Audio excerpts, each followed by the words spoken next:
বানালেই আমি ছাগু এবং জামাত এবং এটা আমি একটা অন্যায়কারী।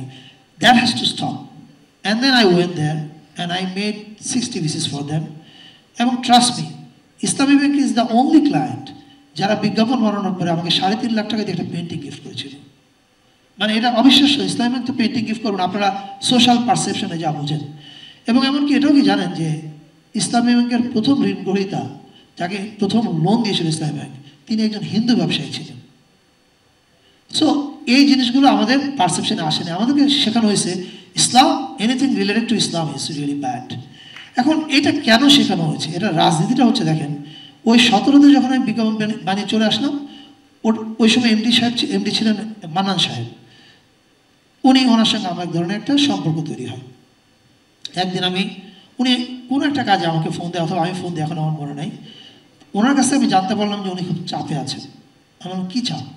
আপনি তো বলেন বিজ্ঞাপন ভালো হয়েছে, মার্কেট রেসপন্স ভালো, চাপ কেন? বলে না, আমার বোধহয় ব্যাংকটা নিয়ে যাবে।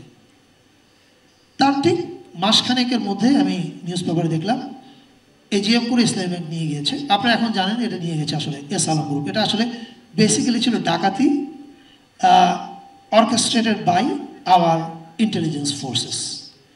এখন এই উদাহরণটা কেন দিলাম? এই যে একটা ব্যাংক লুট করা হলো, এটাকে বৈধতা দিয়েছে কে? এটাকে বৈধতা দিয়েছে ওই কালচারাল ফিল্টারটা, যে ফিল্টার আপনাকে বলেছে যাহা কিছু ইসলামী উহাই খারাপ, সুতরাং যে খারাপ তার ব্যাংক লুট হলে তো এটা খারাপ কাজ না, এটা তো ভালো কাজ।